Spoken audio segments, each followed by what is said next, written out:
بسم اللہ الرحمن الرحیم الحمد للہ رب العالمین والصلاة والسلام علی اشرف الانبیاء والمرسلین سیدنا و نبینا و مولانا محمد وعلی آلہ وصحبہ اجمعین اما بعد۔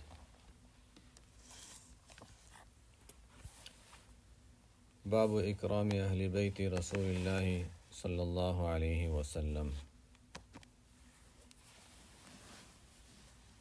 یہ ہمارا ریاض الصالحین کا عنوان نمبر 43 ہے، 43۔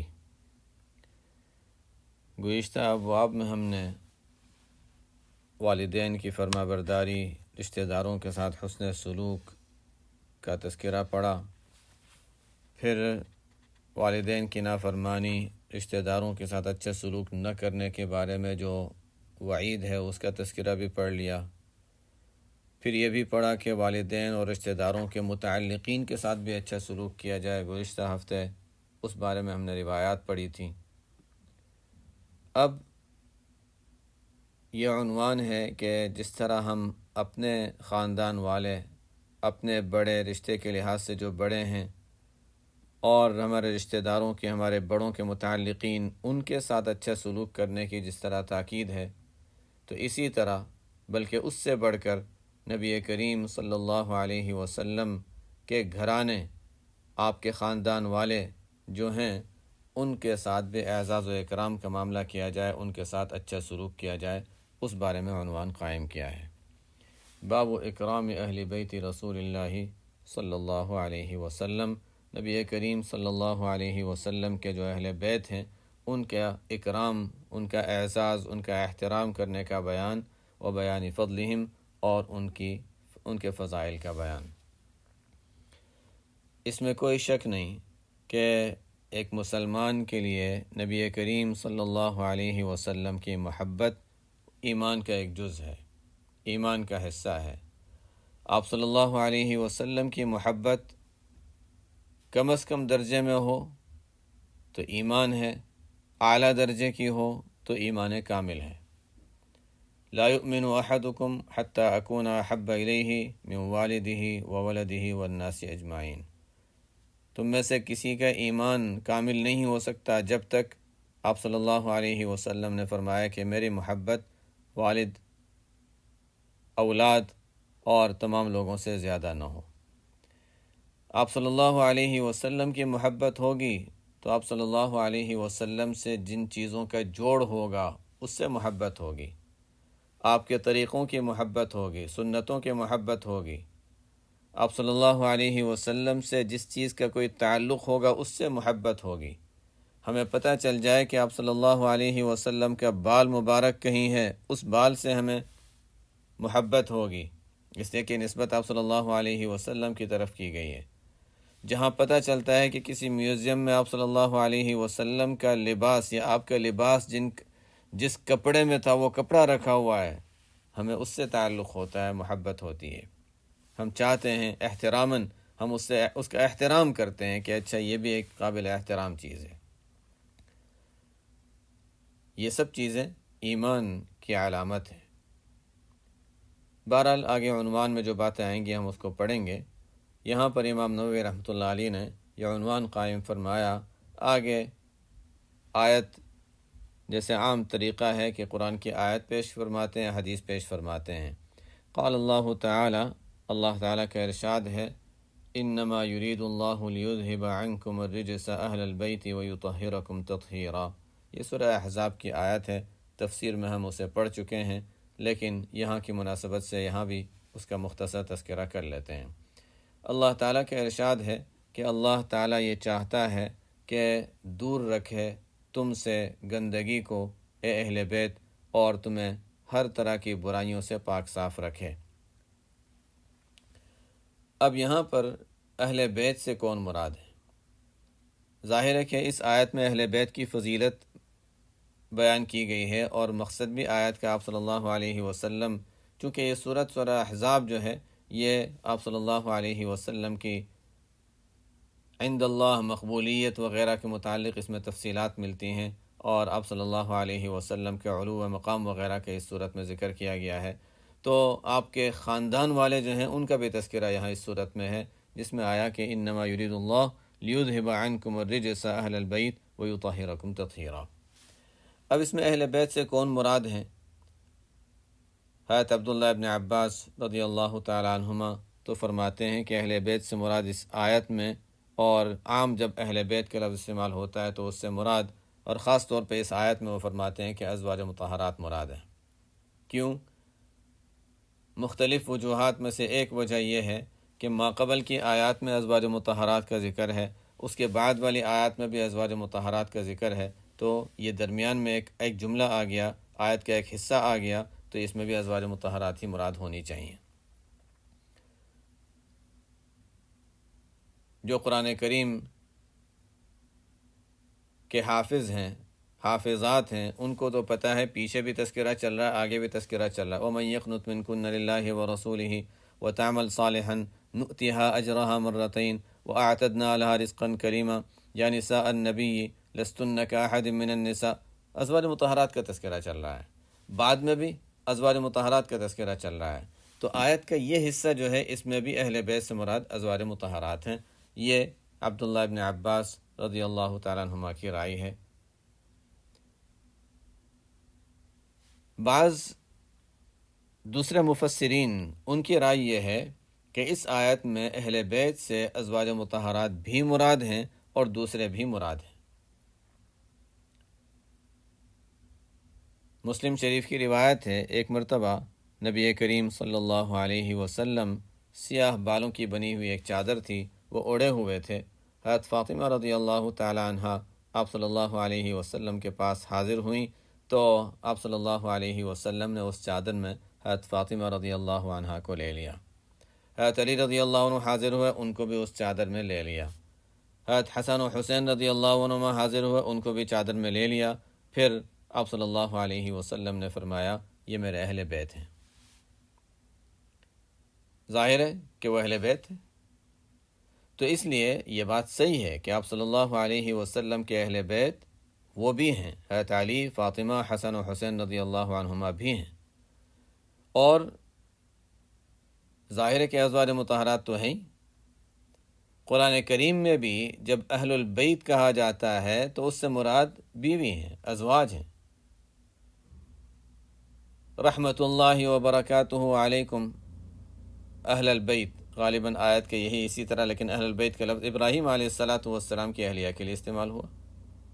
موسیٰ علیہ السلام کا واقعہ قرآن میں ہے، اذ قال موسیٰ لأہلہ، اہل سے مراد ان کی اہلیہ ہیں۔ تو اس لیے اہل بیت سے مراد ازواج مطہرات تو ہیں ہی، اس سے تو انکار کیا ہی نہیں جا سکتا، لیکن اس کے علاوہ اہل البیت سے مراد آپ صلی اللہ علیہ وسلم کے قریبی جو خاندان والے ہیں، حضرت فاطمہ، علی، حسن و حسین رضی اللہ عنہم وہ بھی مراد ہیں، اور ان کے علاوہ آپ صلی اللہ علیہ وسلم کے خاندان کے دوسرے جو افراد ہیں وہ بھی مراد ہیں۔ آگے حدیث میں بھی کچھ اس کا ذکر آ جائے گا انشاءاللہ۔ یہاں پر ایک بات ذہن میں رہے کہ ہم کہتے ہیں سید، یہ بات کی اصطلاح ہے سید، تو عام طور پر لوگ یہ سمجھتے ہیں کہ صرف سید ہی وہ ہیں جن کا آپ صلی اللہ علیہ وسلم سے خاندانی رشتہ ہے، اور صرف سید ہی وہ ہیں جو زکوٰۃ نہیں لے سکتے۔ زکوٰۃ لینے کا معاملہ الگ ہے، سید کا لفظ جو استعمال ہوتا ہے وہ الگ ہے، استعمال کی بات کر رہا ہوں، اس لیے کہ آپ صلی اللہ علیہ وسلم کا اپنا سلسلہ نسب جو آپ صلی اللہ علیہ وسلم سے جو ذریت، آپ کی جو اولاد کا سلسلہ جو آگے بڑھا، وہ حضرت فاطمہ رضی اللہ عنہ سے صرف آگے بڑھا ہے۔ باقی نرینہ اولاد میں تو کوئی حیات رہی نہیں، بڑی عمر کو پہنچے نہیں، اور بنات مطہرات جو تھیں ان میں صرف حضرت فاطمہ رضی اللہ عنہ سے ہی نسل آگے بڑھی۔ تو حضرت علی رضی اللہ تعالیٰ عنہ کی وہ اولاد جو حضرت فاطمہ رضی اللہ عنہ سے ہیں، ان کو بہت سے عام طور پر ہمارے عرف میں ان کو سید کہا جاتا ہے، تو وہ گویا کہ وہ سید بھی ہوں گے اور علوی بھی کہلائیں گے، جیسے کہ علی رضی اللہ عنہ سے ہیں اور سید ہیں، ظاہر ہے فاطمہ رضی اللہ عنہ کی اولاد سے ہیں۔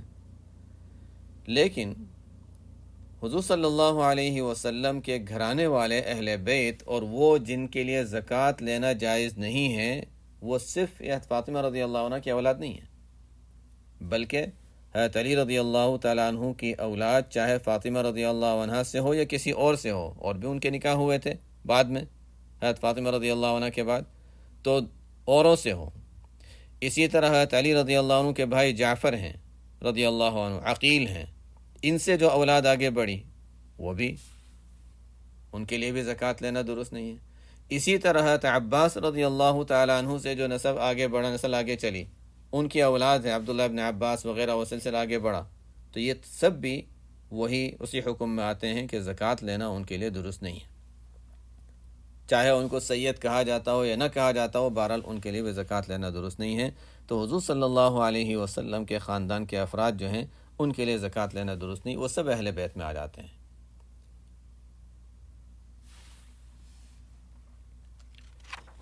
انما یرید اللہ لیذھب عنکم الرجس اہل البیت ویطہرکم تطہیرا۔ گویا کہ ہم کہہ سکتے ہیں بنو ہاشم، ازواج مطہرات، آپ کی اولاد اور بنو ہاشم، یہ سب کے سب اہل بیت میں داخل ہیں۔ وقال تعالی، اللہ تعالیٰ کا ارشاد ہے، ومن يعظم شعائر اللہ فإنها من تقوى القلوب۔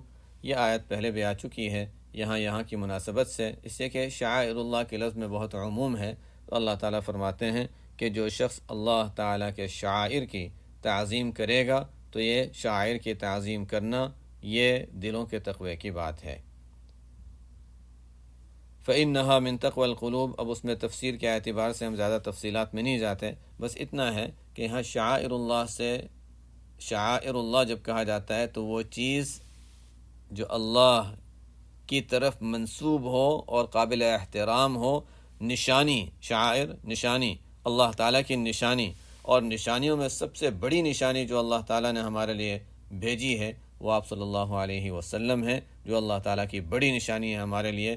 تو اسی طرح اور نشانیوں کی، مساجد کی تعظیم ہو، عبادات کی تعظیم ہو، نمازوں کی اور سجدوں کی تعظیم ہو، اسی طرح کوئی ایسا عمل، جو ایسی چیز جو خاص اسلام کی چیز، قرآن ہے، شعائر اللہ میں سے ہے، کوئی خاص اسلام کا حکم ہے جو اسلام کی خصوصیت سمجھا جاتا ہے، اس مسلمان ہونے کی علامت سمجھا جاتا ہے، وہ شعائر اللہ کہلاتا ہے۔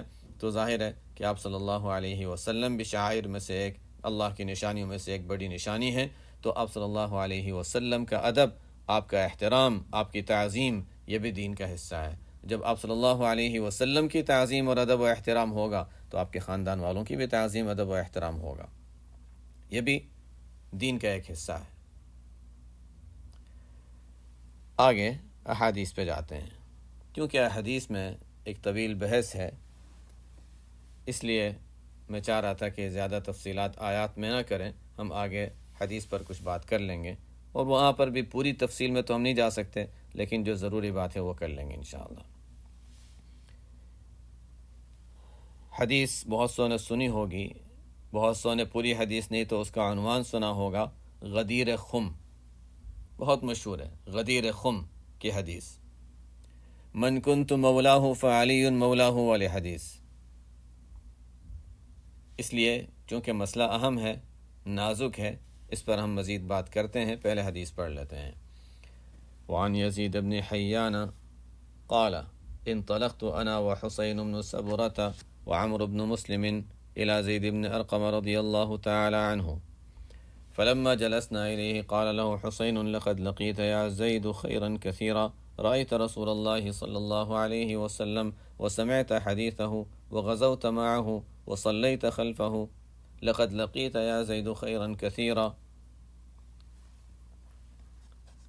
یہ یزید بن حیان فرماتے ہیں کہ میں، حسین بن صبرہ اور عمر بن مسلم، ہم تینوں زید بن ارقم رضی اللہ تعالیٰ عنہ کی خدمت میں حاضر ہوئے۔ جب ہم ان کے پاس بیٹھے تو حسین بن صبرہ جو ہیں، انہوں نے عرض کیا کہ لقد لقیت یا زید خیرا کثیرا،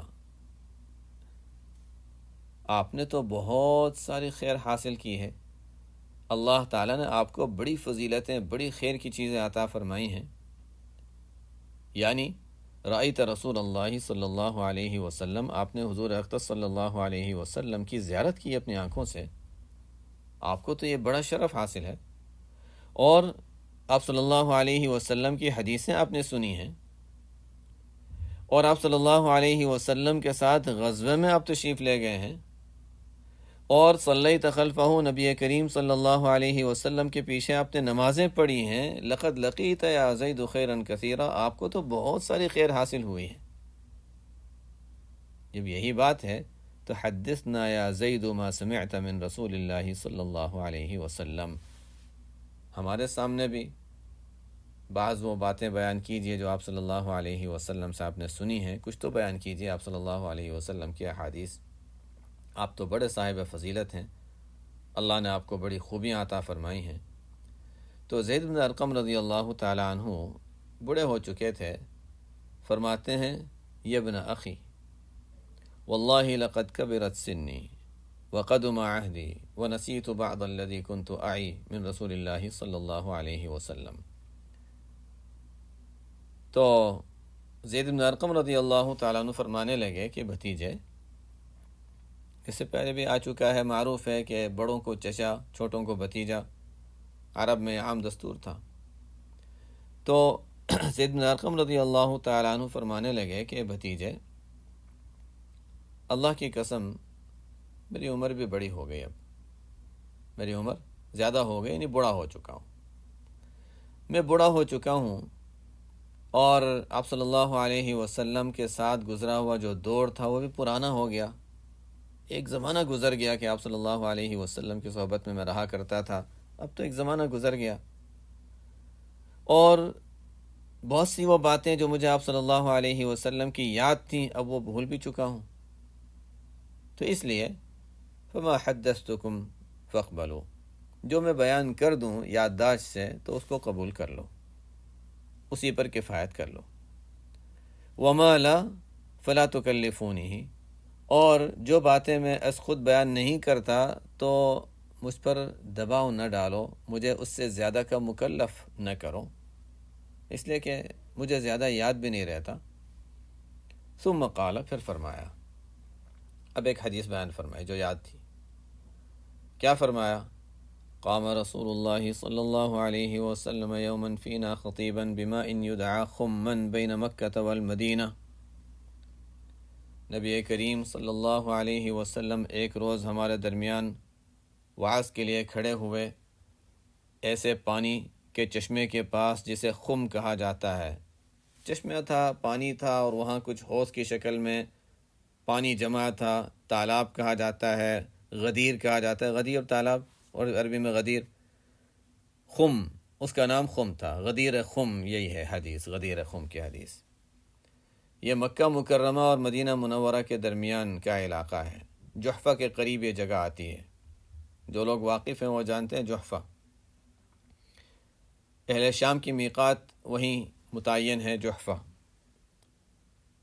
پرانا جو راستہ تھا وہاں اس راستے میں جحفہ بھی آتا ہے،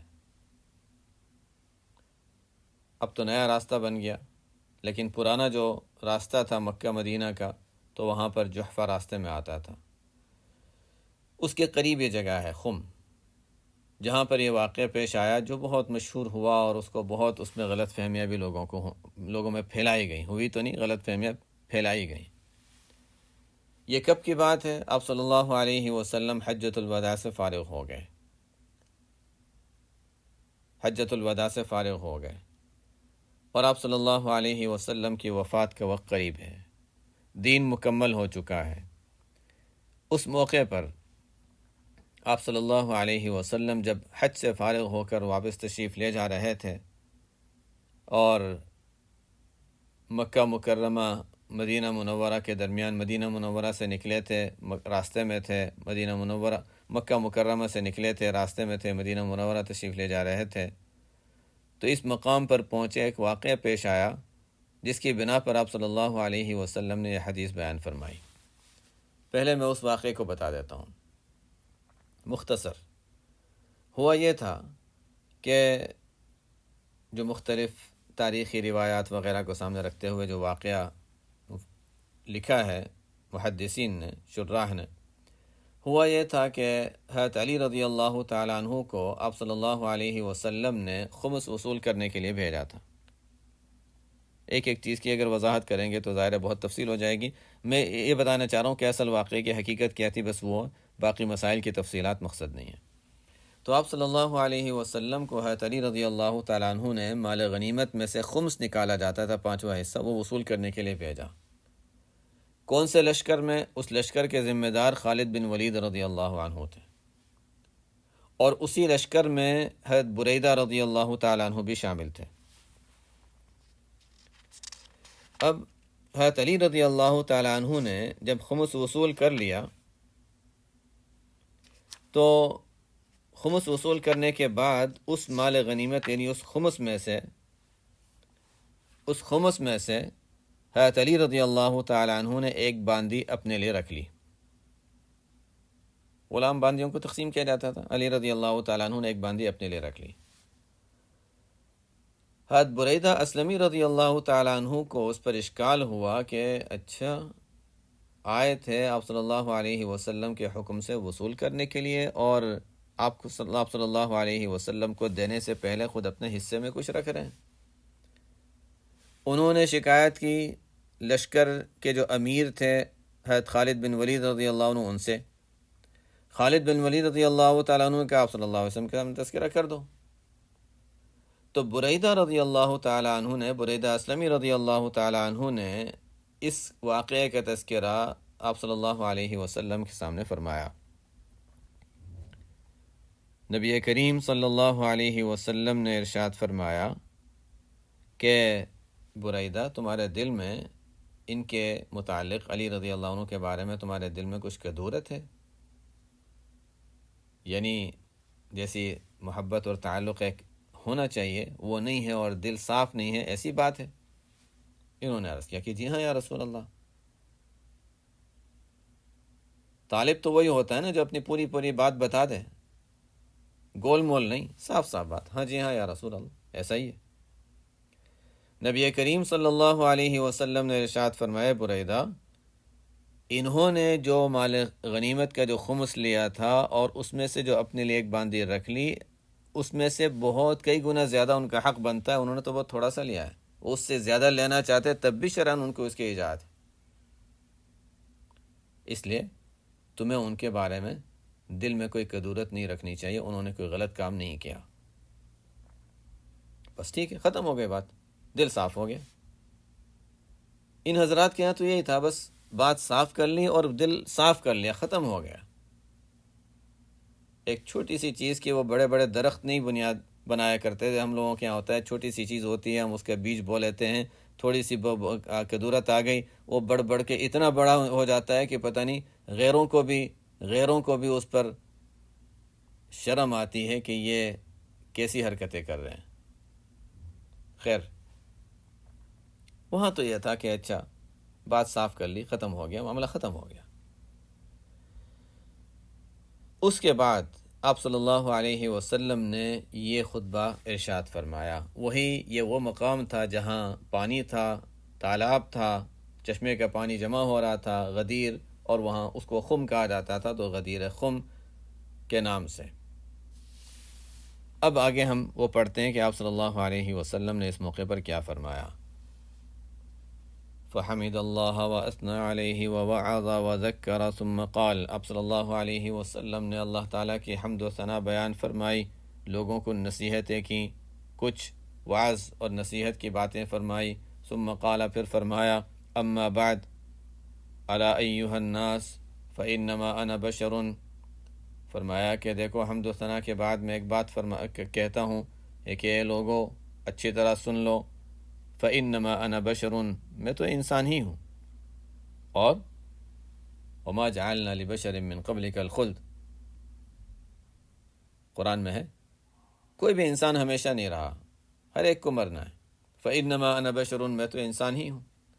یوشک ان یأتی رسول ربی فاجیبہ، قریب ہے کہ میرے رب کا قاصد مجھے بلانے کے لیے آ جائے اور میں اس کو ہاں کہہ دوں۔ مطلب یہ ہے کہ آپ کو اطلاع کر دی گئی تھی کہ آپ کی وفات کا وقت اب قریب ہے، آپ کے جانے کا وقت قریب آ چکا ہے۔ صحابہ کو بھی آپ صلی اللہ علیہ وسلم نے اشارتاً یہ باتیں فرما دی تھیں، اور یہاں پر بھی وہی بات فرمائی کہ دیکھو قریب ہے کہ میرے رب کا قاصد فرشتہ میرے پاس آ جائے میری روح لینے کے لیے، اور میں ان کو ہاں کہہ دوں گا۔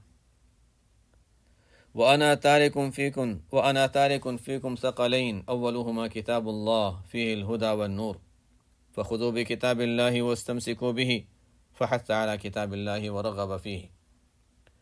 فرمایا کہ دو بھاری چیزیں، دو قیمتی چیزیں، دو مضبوط چیزیں، ثقل کہتے ہیں بھاری، مضبوط، قیمتی۔ کبھی تو ہوتا ہے اٹھانے میں وزن ہے، کوئی ہوتا ہے کسی چیز کا درجے میں وزن ہوتا ہے،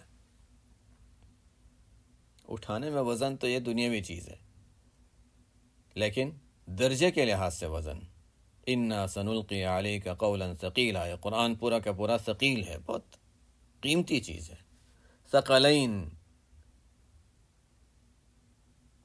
ثقلین کہا جاتا ہے انسان و جنات کو، یہ دو قیمتی، دو معزز، دو عظمت والی مخلوق ہیں، اس لیے کہ ان کو اللہ تعالیٰ نے قرآن کا، شریعت کا مکلف بنایا ہے، باقی مخلوقات کو مکلف نہیں بنایا ان شریعت کے احکام کا۔ تو سب سے زیادہ عظمت والی قیمتی مخلوق کون سی ہوئی؟ انسان و جنات۔ فرمایا یہاں پر آپ صلی اللہ علیہ وسلم نے یہی لفظ فرمایا کہ دیکھو دو بڑی قیمتی، بڑے درجے والی چیزیں میں تمہیں چھوڑ کر جا رہا ہوں۔ اولہما کتاب اللہ، پہلی تو کتاب اللہ ہے، فیہ الہدی والنور، جس میں ہدایت بھی ہے اور نور بھی ہے۔ ہدایت ہے جس نے اسلام قبول کر لیا وہ مزید صحیح راستہ اختیار کر سکتا ہے، جس کو اسلام کی توفیق نہیں ہوئی، اسلام کو نہیں سمجھا، وہ صحیح راستہ اس سے معلوم کر سکتا ہے۔ ہدایت مسلمانوں کے لیے، غیر مسلموں سب کے لیے ہے، اور مزید نور بھی ہے۔ جتنا عمل کرتا جائے، جتنا انسان پڑھتا جائے گا، نورانیت میں اضافہ ہوگا، نور میں اضافہ ہوتا چلا جائے گا، جو دنیا میں بھی کام آئے گا، آخرت میں بھی کام آئے گا، چاہے وہ نظر آتا ہو نہ آتا ہو۔ فیہ الہدی والنور، ہدایت بھی ہے، نور بھی ہے۔ نور کے معنی میں بہت عموم ہے، نور ہدایت بھی کہہ سکتے ہیں، اور ویسے بھی نور، نورانیت۔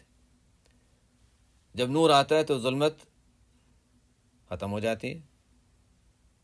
اسی طرح جب انسان قرآن سے تعلق رکھتا ہے تو گمراہی سے بچ جاتا ہے، لیکن شرط کیا ہے؟ قرآن سے تعلق قرآن کے طریقے پر ہو۔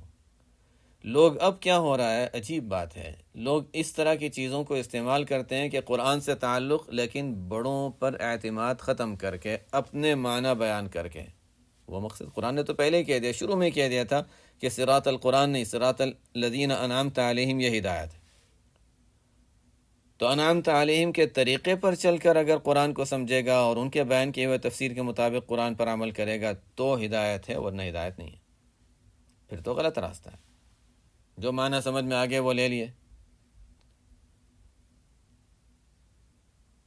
آپ صلی اللہ علیہ وسلم کے دور میں، صحابہ کے دور میں، تابعین کے دور میں 11ویں شریف کا کوئی دستور ہی نہیں تھا، لیکن بعد کے لوگوں نے کہا قرآن سے ثابت ہے۔ احد عشر کوکباً، قرآن میں 11 کا نمبر آ گیا، بس ہو گیا، 11ویں شریف ثابت ہو گئی ہماری۔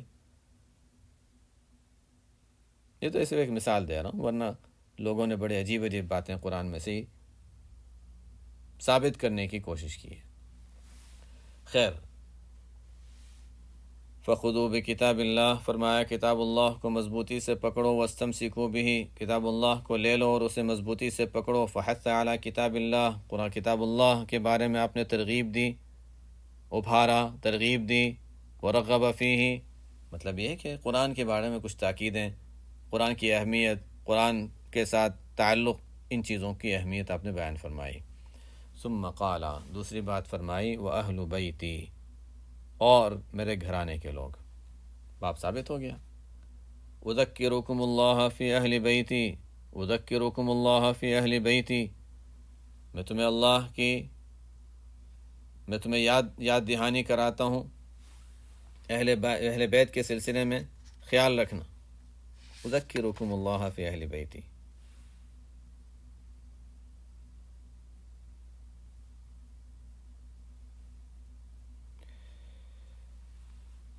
میں تمہیں اپنے گھر والوں کے سلسلے میں اللہ کی یاد دلاتا ہوں. اللہ کی یاد دلاتا ہوں کا مطلب اللہ سے تمہیں تعلق ہے، تم اللہ کو مانتے ہو تو اس کی وجہ سے مجھے بھی مانتے ہو. جب مجھے مانتے ہو تو میری وجہ سے میرے گھر والوں کو بھی ماننا ہوگا اور ان کا خیال رکھنا ہوگا. مطلب ہے کہ ان کا احترام، ان کا اکرام. اذکرکم اللہ فی اہل بیتی، اذکرکم اللہ فی اہل بیتی. میرے گھرانے کے سلسلے میں تمہیں اللہ کی یاد دہانی، اللہ تعالیٰ کی یاد دلاتا ہوں. یعنی ان کو بھی مجھ سے نسبت ہے، تم میرا خیال رکھتے ہو، میرا احترام اور خیال کرتے ہو، میرے گھر والوں کا بھی خیال رکھنا. اب جب یہ بات آ گئی تو کیا اس حدیث سے ہم یہ سمجھ سکتے ہیں کہ اس حدیث سے آپ صلی اللہ علیہ وسلم نے اہل بیت کی خلافت کا کوئی اعلان فرمایا؟ نہیں، کسی بھی درجے میں نہیں، کسی بھی درجے. بس یہ تھا کہ اہل بیت کا خیال رکھنا ہے، اور ہر مسلمان مانتا ہے کہ آپ صلی اللہ علیہ وسلم کا گھرانہ بہرحال ہمارے لحاظ سے ایک معزز گھرانہ ہے. ان کا خیال کرنا، ان کا احترام کرنا ہمارے لیے باعث فخر، باعث اعزاز ہے. ہر مسلمان مانتا ہے اور ماننا بھی چاہیے. ہاں، جہالت کی وجہ سے، ناسمجھی کی وجہ سے لوگ اس طرح غلط حرکت کر لیں وہ الگ بات ہے، ورنہ ظاہر ہے کہ آپ صلی اللہ علیہ وسلم کا گھرانہ ہمارے لیے انتہائی قابل احترام ہے. یہاں پر یہ تو مسلم شریف کی روایت ہے نا، جو صحیح روایت ہے. یہاں پر ترمذی شریف کی روایت میں ایک اضافہ ہے کہ آپ صلی اللہ علیہ وسلم نے آگے فرمایا تھا کہ من کنت مولاہ فعلی مولاہ، من کنت مولاہ فعلی مولاہ. دیکھو، علی سے تم اچھا تعلق رکھو، کیونکہ وہی واقعہ کیا پیش آیا تھا، وہی جو میں نے بتایا. واقعہ یہ پیش آیا تھا کہ خالد رضی اللہ عنہ کو، برید اسلمی رضی اللہ عنہ کو ان سے کچھ کدورت تھی، اس لیے کہ ان کا ظاہری کوئی عمل جو تھا اس میں کچھ ایسی چیز تھی جس کی وجہ سے ان کو اشکال ہوا. تو آپ صلی اللہ علیہ وسلم نے فرمایا دیکھو، یہ شروع سے اسلام میں میرے ساتھ ہیں اور انہوں نے میرا ساتھ دیا ہے، یہ ایمان والے ہیں، میرے گھر کے افراد میں سے ہیں. من کنت مولاہ فعلی مولاہ. دیکھو، جو مجھے دوست سمجھتا ہے، اپنا سمجھتا ہے، تو علی کو بھی اپنا سمجھے. مولا، دوست، محبت، تعلق، اس معنی میں. دیکھو یہاں پر وہ روایت نہیں ہے من کنت مولا فعلی مولا ہو، یہ ترمذی کی روایت ہے. روایت میں کچھ ضعف بھی ہے، لیکن ٹھیک ہے، ہم مانتے ہیں کہ روایت ہے. اب اس روایت کو لے کر میں اس لیے بتا رہا ہوں، ورنہ ہمارا تو اس طرح کے ہم مباحث میں نہیں جاتے، لیکن میں اس لیے بتا رہا ہوں کہ اس سے ہمارا کبھی کبھی ہم لوگ غلط فہمی کا شکار ہو جاتے ہیں، اور بڑھ کے اچھے خاصے سمجھدار لوگ بھی غلطی میں پڑ جاتے ہیں. اس حدیث کی وجہ سے بعضوں کی عادت ہوتی ہے ہر ایک کو صحیح کہو، ہر ایک کو صحیح کہو، کسی کو غلط نہ کہو، ہر ایک کو صحیح کہو. جوڑنے کی بات صحیح ہے، جوڑنا ہے، لیکن جوڑنے کے لیے غلط باتوں کو تو بیان نہیں، غلط باتوں کو تو ہم نہیں کہیں گے کہ یہ غلط بات بھی صحیح ہو گئی. کوئی قادیانی کو جوڑنا چاہے تو اس کے لیے ان سے اس انداز سے، گول مول انداز سے بات کرے کہ نہیں ہم تو آپ کو کافر نہیں کہہ سکتے.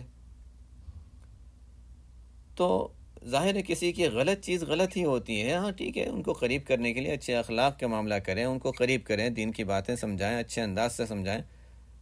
اب بعضوں نے کہا کہ دیکھو، اس کا مطلب یہ ہے کہ یہ جو شیعہ کہتے ہیں کہ مولا علی، وہ صحیح کہتے ہیں، اسے کہ حدیث سے ثابت ہے. آپ صلی اللہ علیہ وسلم نے فرمایا من کنت مولاہ فعلی مولاہ، تو مولا علی کہنا چاہیے. ہم کیوں حضرت علی کہتے ہیں، حضرت علی رضی اللہ عنہ کہتے ہیں، سیدنا علی رضی اللہ عنہ کہتے ہیں؟ مولا علی کہنا چاہیے. کیوں یہ بات کہی گئی؟ صرف اس وجہ سے کہ شیعہ یہ بات کہتے ہیں.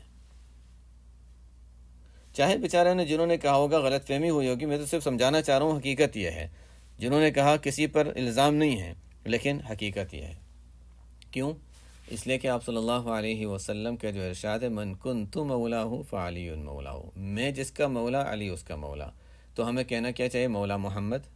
اگر اس حدیث کی وجہ سے ہم کہتے ہیں مولا علی، تو مولا محمد کہنا چاہیے. کون کہتا ہے؟ قرآن میں آتا ہے فَإِنَّ اللَّهَ هُوَ مَوْلَاهُ وَجِبْرِيلُ وَصَالِحُ الْمُؤْمِنِينَ، تو مولا جبریل ہوگا، مولا اللہ ہوگا. کوئی نہیں کہتا. اور کبھی کسی نے مقرر میں بیان میں نہیں کہا کہ نہیں چونکہ ان سب کو مولا کہا گیا تو ہمیں مولا کہنا چاہیے. تو اس لیے بہرحال یہ جو چیزیں کسی اور کا شعار سمجھی جاتی ہیں، کسی اور کا طریقہ سمجھا جاتا ہے، ہم ان چیزوں کو کیوں خواہ ابھاریں اور اپنے لوگوں میں انتشار پیدا کریں؟ اصل میں شیعوں میں ایک جماعت وہ گزری ہے، اور ابھی بھی شاید ہوں گے، ایسے عقیدہ رکھنے والے بعض ہوتے بھی ہیں جو ان کو خدائی کا درجہ دیتے ہیں، اور اس وجہ سے وہ مولا علی کہتے ہیں۔ دوسرے لوگ تو ویسے ہی کہہ دیتے ہیں، لیکن بہت سے ان کو خدائی کا درجہ دیتے ہیں۔ یہ حضرت علی رضی اللہ عنہ کے دور سے یہ سلسلہ چلا آ رہا ہے، اور ابھی بھی کچھ لوگ ہیں جو علی رضی اللہ عنہ کو خدائی کا درجہ دیتے ہیں۔ ایسے ہیں، ابھی کے مقررین بھی تقریروں میں ایسی باتیں کرتے ہیں کہ علی نے یہ بنایا، یہ بنایا، خالق عرش ہے، خالق سما ہے، خالق یہ ہے، کہتے ہیں یہ لوگ یہ بات۔ یہ اس وجہ سے مولا علی کہتے ہیں، اور ہم بھی ان کے ہاں میں ہاں ملا کر کہہ دیں مولا علی، اور حدیث سے ثابت ہے۔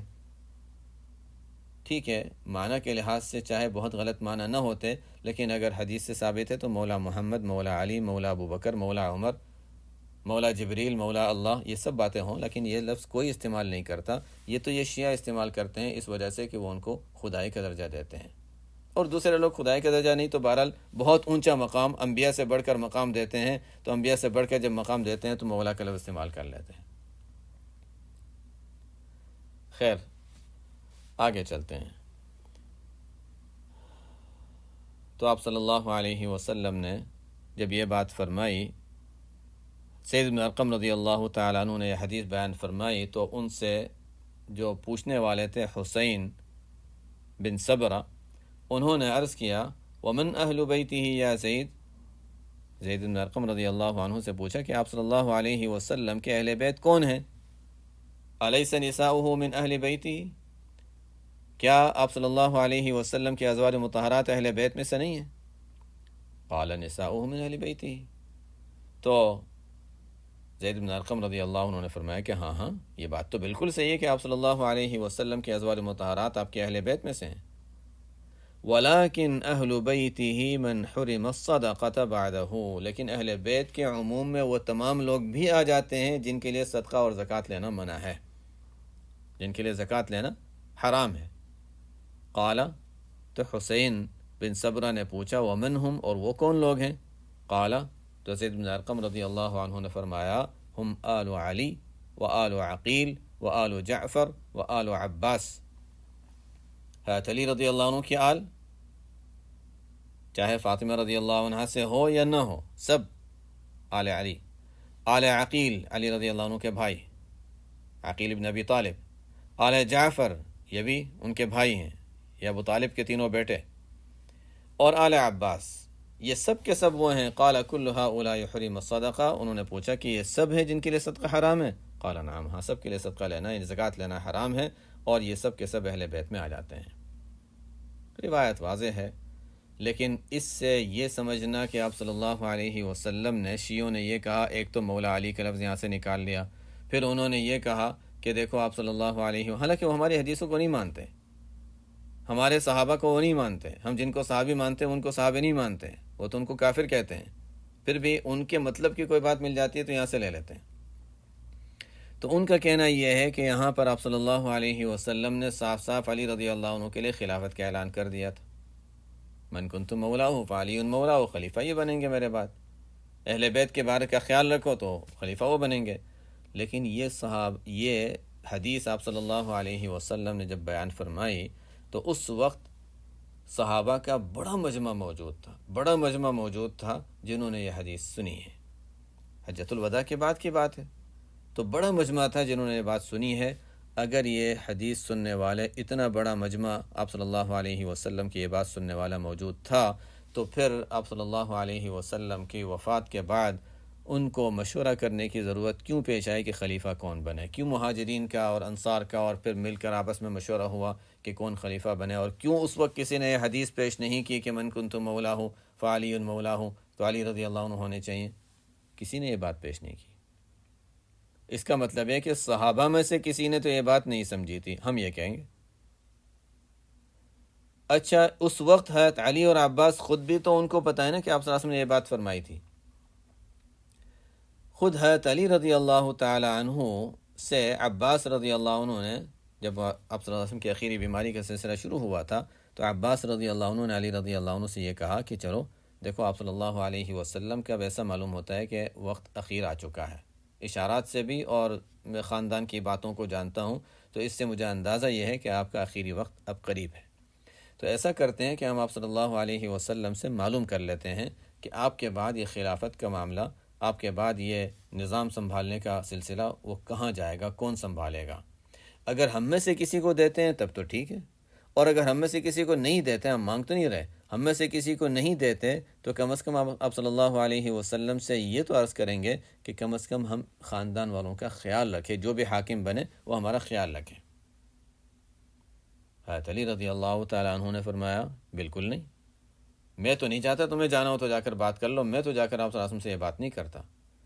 وہاں پر بھی علی رضی اللہ تعالیٰ عنہ نے نہیں فرمایا کہ خلافت کا اعلان تو آپ صلی اللہ علیہ وسلم کر چکے ہیں، من کنت مولا فعلی مولا، نہیں، اس لیے کہ اس روایت کا خلافت سے کوئی تعلق ہی نہیں ہے۔ یہ تو مستقل ایک الگ بات تھی کہ دیکھو ان کے بارے میں دل صاف رکھنا چاہیے، اور یہ ہمارا ایمان ہے، اور ہمارے ایمان کا حصہ ہے کہ اہل بیت کے ساتھ ہم اکرام کا، احترام کا معاملہ کریں اور ان کے بارے میں اپنا دل صاف رکھیں۔ ہاں، ایسا ہو سکتا ہے کبھی کہ کوئی ایسا ہو جو آپ صلی اللہ علیہ وسلم کے خاندان سے تعلق رکھتا ہے، عمل کے لحاظ سے وہ اچھا نہ ہو تو وہ قابل رحم ضرور ہے، لیکن یہ نہیں کہ ہم اس سے نفرت کریں۔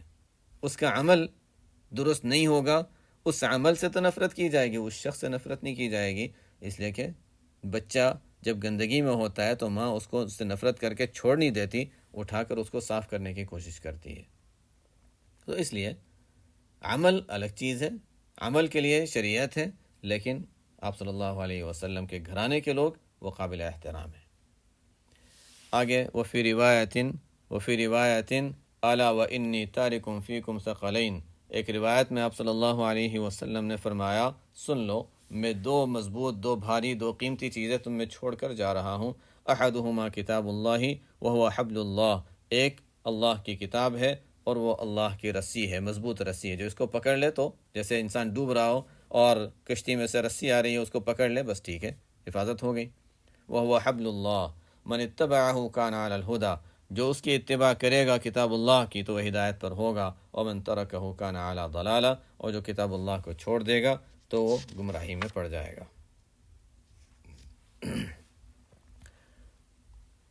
ایک حدیث ہو گئی۔ دوسری حدیث وہ آپ صلی اللہ علیہ وسلم کا ارشاد تو نہیں، لیکن ابو بکر رضی اللہ عنہ کا ارشاد ہے۔ وعن ابن عمر رضی اللہ تعالی عنہما عن ابی بکر الصدیق رضی اللہ تعالی عنہ موقوفا علیہ انہ قال ارقبوا محمدا صلی اللہ علیہ وسلم فی اہل بیتہ، رواہ البخاری۔ معنی ارقبوا راعوه واحترموه واکرموه واللہ اعلم۔ ابن عمر رضی اللہ عنہما فرماتے ہیں، ابو بکر صدیق رضی اللہ تعالی عنہ سے روایت، جہاں موقوفاً کہتے ہیں اس کا مطلب ہے کہ آپ صلی اللہ علیہ وسلم سے نقل نہیں فرما رہے، اپنی جانب سے بات بیان فرما رہے ہیں کوئی صحابی۔ تو ابو بکر صدیق رضی اللہ تعالیٰ عنہ سے روایت ان کے کلام کے طور پر منقول ہے کہ انہوں نے فرمایا کہ آپ صلی اللہ علیہ وسلم کا خیال رکھو ان کے گھرانے والوں کے سلسلے میں۔ ارقبوا محمدا فی اہل بیتہ، ای ارقبوا راعو، خیال رکھو، احترام کرو، اکرام کرو آپ صلی اللہ علیہ وسلم کے گھر والوں کا، آپ کے خاندان والوں کا۔ ظاہر ہے ابو بکر رضی اللہ تعالیٰ عنہ لوگوں کو تاکید فرما رہے ہیں تو خود کتنا اس پر عمل فرماتے ہوں گے۔ جو حضرات اہل علم ہیں جنہوں نے احادیث کچھ پڑھی ہیں، انہوں نے وہ روایت پڑھی ہوگی جو مسلم شریف میں آتی ہے، جہاں پر اس کی تفصیل آتی ہے کہ ابن شہاب الزہری رحمۃ اللہ علیہ کی روایت ہے، جہاں پر آتا ہے کہ فاطمہ رضی اللہ تعالیٰ عنہ ابو بکر رضی اللہ تعالیٰ عنہ سے کچھ ناراض ہو گئی تھیں، اور پھر وہ سلسلہ ناراضگی کا رہا تھا۔ وہ تفصیل ہے اس روایت میں، اور اس کی تفصیل کے لیے ایک بہت اچھی وضاحت رحماء بینہم ایک کتاب ہے، رحماء بینہم ایک کتاب ہے، انہوں نے اس پر بہت اچھی تفصیل لکھی ہے، اور اس کا خلاصہ حضرت مفتی محمد تقی عثمانی صاحب مدظ اللہ نے تکملہ فتح الملہم مسلم شریف کی شرح میں اس کا خلاصہ جمع کر دیا ہے۔ وہ ایک علمی بحث بھی ہے اور اچھی بحث ہے، وہاں پر اس کو دیکھا جا سکتا ہے۔ بہرحال اب ابو بکر رضی اللہ تعالیٰ عنہ نے اہل بیت کا بہت خیال رکھا، فاطمہ رضی اللہ تعالیٰ عنہ سے ان کے تعلقات بڑے اچھے رہے، اور ہمیشہ اہل بیت اور آپ صلی اللہ علیہ وسلم کے خاندان کے لوگوں کا ابوبکر رضی اللہ تعالیٰ عنہ پوری طرح خیال رکھتے رہے، اور یہی تاکید دوسروں کو بھی کی تھی، اور ارقبوا محمدًا فی اہل بیتہ، اس جملے سے یہی مراد ہے۔ یہاں پر ہمارا باب تو پورا ہو گیا، بات پوری ہو گئی۔ ایک دو واقعات کی طرف صرف اشارہ کر دیتا ہوں، تاکہ ہمیں اس بات کی اہمیت، اس لیے کہ ہم لوگوں کو اس طرح کی باتوں کے بعد واقعات جو ہوتے ہیں وہ بھی ہمارے لیے ایک بہترین سبق کا ذریعہ ہوتے ہیں۔ کئی مجالس میں تذکرہ آیا ہے جنید بغدادی رحمۃ اللہ علیہ کا، جو سید الطائفہ کہلاتے ہیں۔ تصوف کے جتنے سلاسل ہیں، چشتیہ ہو، قادریہ ہو، سہروردیہ ہو، نقشبندیہ ہو، یہ سب سلسلے جو ہیں جنید بغدادی رحمۃ اللہ علیہ تک سے ملتے ہیں، اور ان کو سید الطائفہ، یہ جماعت صوفیہ کا سردار کہا جاتا ہے۔ واقعہ ان کا مشہور ہے کہ ان کا یہ جو رخ بدلا، پہلے کیا تھے؟ شاہی پہلوان تھے، کشتی لڑا کرتے تھے۔ ان کا جو رخ بدلا ہے وہ کیسے بدلا ہے، کئی مجالس میں واقعہ آ چکا ہے، پھر بھی میں تذکرہ کر دیتا ہوں، شاید کسی کو یاد نہ ہو تو سوچیں گے پتہ نہیں کون سا واقعہ تھا، ورنہ میرا مقصد یہ تھا کہ میں صرف اشارہ کر دیتا۔ خیر، مختصر یہ ہے کہ وہ شاہی پہلوان تھے، کشتی لڑا کرتے تھے، ان کے مقابلے میں جو بھی آتا تھا وہ ہار جاتا تھا۔ ایک مرتبہ غیر معروف شخص آیا، کہنے لگا کہ میں شاہی پہلوان کے مقابلے میں کشتی لڑوں گا۔ لوگوں نے سمجھایا کہ کہاں کیا بات کر رہے ہو، وہ تو بڑے مضبوط ہیں، تمہاری تو کوئی طاقت ہی نہیں، تم کیا لڑو گے؟ اس کا نہیں مجھے لڑنا ہے۔ بات پھیلتے پھیلتے آگے بڑھی، حاکم تک پہنچی۔ کہا ٹھیک ہے چلو، پہلے تو سمجھایا لیکن نہیں سمجھا، تو کہا چلو ٹھیک ہے۔ میدان میں سب کو جمع کیا، لوگ جمع ہوئے، اچھا تماشا دیکھیں گے۔ جنید بغدادی رحمۃ اللہ علیہ کو بلایا گیا، وہ آئے۔ جب میدان میں اترے تو وہ جو شخص تھے، انہوں نے جنید بغدادی رحمۃ اللہ علیہ کے کان میں ایک بات کہہ دی۔ بس اس کے بعد پھر کشتی ہوئی، اس شخص نے جنید بغدادی رحمۃ اللہ علیہ کو نیچے گرا دیا۔ لوگوں نے کہا نہیں کچھ غلط ہوا، دوبارہ کرو، یہ کچھ ہو نہیں سکتا، یہ اتنے مضبوط اور یہ اتنے کمزور۔ دوبارہ کشتی کی، پھر انہوں نے گرا دیا، تیسری مرتبہ کی، پھر گرا دیا، 3 مرتبہ جب گر گئے تو بہرحال جنید بغدادی رحمۃ اللہ علیہ کے لیے ظاہراً دیکھیں تو بہت بڑی ایک ذلت کی بات سمجھی جائے گی، ظاہری اعتبار سے بے عزتی کی بات سمجھی جائے گی کہ شاہی پہلوان اور ایک کمزور کے مقابلے میں ہار گیا۔ اور ان کو بہت اعزاز ملا، تحفے ملے، انعام ملا۔ 2 چیزیں ہوتی ہیں نا، مال بھی اور عزت، دونوں چیزیں ملی، اور ان کے بیچارے کے دونوں چیزیں گئیں۔ بعد میں بادشاہ وقت نے، حاکم نے اس سے پوچھا جنید بغدادی رحمۃ اللہ علیہ سے کہ آخر کیا بات ہے، کیسے تم نے ایسا لگ رہا تھا کہ جیسے بس اس نے ویسے ہی گرا دیا اور تم کچھ کر ہی نہیں سکے، کیا تھا اس میں، کیا ایسی چیز تھی؟ انہوں نے سچ بات بتا دی۔ حقیقت یہ ہے کہ جب میدان میں ہم اترے تو انہوں نے میرے کان میں یہ بات کہی کہ میں آپ صلی اللہ علیہ وسلم کے خاندان کا ایک فرد ہوں، بہت مشکلات میں پڑا ہوا ہوں، اس وجہ سے یہاں میدان میں آیا ہوں، مالی مشکلات بھی اور دوسری مشکلات بھی ہیں، اب آپ دیکھ لیں کہ آپ کیا کر سکتے ہیں، کس طرح میری مدد کر سکتے ہیں، اس طرح کی کوئی بات فرمائی۔ بس آپ صلی اللہ علیہ وسلم کے خاندان کی عزت کا خیال رکھنے کے لیے اور آپ صلی اللہ علیہ وسلم کے خاندان کی نسبت کا لحاظ رکھنے کے لیے میں نے سوچا کہ نہیں، آج میں ہار مان جاتا ہوں، ان کو عزت، ان کو شہرت مل جائے، ان کو مال مل جائے، مجھے نہیں چاہیے۔ تعجب ہوا لوگوں کو، جن کو پتہ چلا تعجب ہوا کہ اچھا اتنا بڑا مقابلہ اور اتنی سارے لوگوں کے اتنے بڑے مجمع میں اس طریقے سے ہار اپنی دکھا دینا، بڑی عجیب بات ہے۔ رات میں نبی کریم صلی اللہ علیہ وسلم کی خواب میں زیارت ہوئی تو آپ صلی اللہ علیہ وسلم نے فرمایا، جنید تم نے میرے خاندان والوں کا خیال رکھا ہے، اب ہم تمہارا خیال رکھیں گے، اس طرح کی کوئی بات فرمائی۔ اس کے بعد ان کا رخ بدل گیا، بالکل اب عبادات کی طرف رخ بن گیا، اب وہ مقابلہ اور کشتی اور ان چیزوں سے بالکل رخ بدل گیا، عبادات کی طرف ان کا رخ پھر گیا۔ بڑے اس وقت کے امام تھے تصوف کے، سری سقطی رحمۃ اللہ علیہ، ان کی خدمت میں حاضر ہوئے اور اللہ تعالیٰ نے ان کو بڑے کمالات عطا فرمائے۔ تو آپ صلی اللہ علیہ وسلم کے خاندان والوں کا خیال رکھنا یہ ہمارے لیے انتہائی شرف بھی ہے اور آپ صلی اللہ علیہ وسلم کی روحانی توجہات کے حاصل ہونے کا ذریعہ بھی ہے۔ ایسے کئی واقعات ہیں اور اس پر کتابیں ہیں، بہت سے واقعات اس طرح کے بیان کیے گئے ہیں، کتابوں میں لکھے گئے ہیں۔ خیر، یہ تو ہمارے لیے ہو گیا، لیکن ساتھ ساتھ ایک اور دوسری جانب کی بات بھی کہہ دوں کہ جو اللہ تعالیٰ نے جن کو یہ شرف اور اعزاز عطا فرمایا ہے کہ آپ صلی اللہ علیہ وسلم کے خاندان سے ان کو نسبت ہے، سید ہیں، یا چاہے وہ حضرت علی کے خاندان سے ہوں، حضرت عباس کے خاندان سے ہوں، بہرحال جن کو اللہ تعالیٰ نے یہ اعزاز بخشا ہے، وہ بھی یہ خیال رکھیں کہ یہ اعزاز کافی نہیں ہے۔ ہمارے لیے تو ہے کہ ہم ان کا احترام کریں گے، لیکن ان کو یہ خیال رکھنا ہے کہ یہ اعزاز کافی نہیں ہے، اس لیے کہ آپ صلی اللہ علیہ وسلم کو جب حکم دیا گیا تھا وَأَنذِرْ عَشِيرَتَكَ الْأَقْرَبِينَ، تو آپ صلی اللہ علیہ وسلم نے خاندان کے لوگوں کو خطاب کر کے فرمایا تھا، دیکھو فاطمہ رضی اللہ عنہ کو بھی خطاب کر کے فرمایا تھا کہ یا فاطمہ انقذی نفسک من النار فإنی لا اغنی عنک من اللہ شیئا، دیکھو فاطمہ، اپنے آپ کو آگ سے بچانا تمہاری ذمہ داری ہے، تمہیں اپنے اعمال کرنے میں نہیں بچا سکتا۔ پیچھے روایت ہم پڑھ چکے ہیں۔ جب فاطمہ رضی اللہ عنہ کے بارے میں آپ صلی اللہ علیہ وسلم یہ فرما رہے ہیں تو دوسرے خاندان کے لوگ کہاں کس شمار میں آئے؟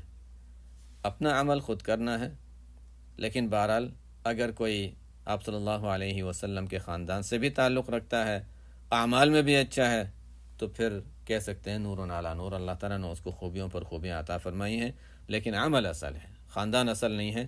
حدیث میں آتا ہے آپ صلی اللہ علیہ وسلم نے ارشاد فرمایا من بطأ به عمله لم يسرع به نسبه، او کما قال صلی اللہ علیہ وسلم، جس کو اس کے اعمال نے پیچھے رکھ دیا تو اس کا خاندانی شرافت، اس کا نسب، اس کے خاندانی اعزاز اس کو آگے نہیں بڑھا سکتا ہے۔ تو بہرحال صرف خاندانی اعزاز کافی نہیں ہے، آخرت میں نجات، آخرت میں جو کچھ حاصل ہوگا وہ اعمال کی بنیاد پر ہوگا، خاندان کی بنیاد پر نہیں۔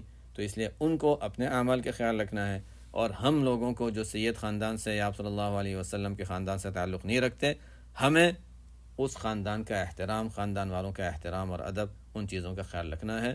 یہ نہیں کہ ان کی غلط چیزوں کو بھی ہم صحیح تسلیم کر لیں، نہیں، جو چیزیں غلط ہیں وہ غلط ہیں، عمل کے لیے شریعت ہے، لیکن وہ بھی ہمارے لحاظ سے اس وجہ سے کہ ان کو آپ صلی اللہ علیہ وسلم سے خاندانی نسبت حاصل ہے، ہمارے نزدیک قابل احترام ہے۔ اور جیسے میں نے بتایا کہ اس کے واقعات تو کئی ہیں، وقت ہوتا تو ایک دو واقعات کا تذکرہ میں کر دیتا، لیکن انشاءاللہ یہ کافی ہے۔ سبحانک اللہم و بحمدک، اشہد ان لا الہ الا انت، استغفرک و اتوب الیک۔